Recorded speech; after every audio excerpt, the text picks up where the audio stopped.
kuanzia leo nisikuone hapa mpaka utakapojitengeneza. Bwana Yesu asifiwe sana. Haleluya. Lakini mambo hayo lazima atakuja endapo kama utakuwa mvivu wa kumtumikia nani? Mungu. Tuna silaha ya maombi. Silaha ya maombi ni kama maji ya kunywa kwa mtakatifu. Maanake mwili unapokosa maji lazima utalegea, si ndio hivyo?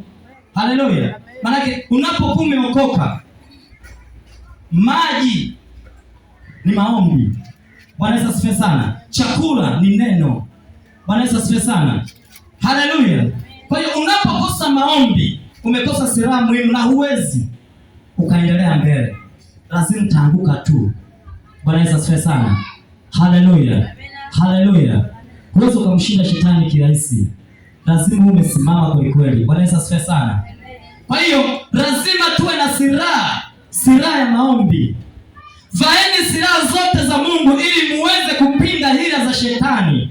Bwana Yesu asifiwe sana. Hajasema kwamba twende tukapigane na shetani. Alisema vaeni kwanza, tuzivae silaha kwanza. Tukishazivaa silaha, twende tukazipinga hila za nani? Za shetani. Haleluya. Haleluya. Kwa hiyo usiruhusu mwili wako ukawa silaha ya uovu. Bwana Yesu asifiwe sana. Hizi ni nyakati za mwisho, ni mambo mengi yanaendelea, tunayaona.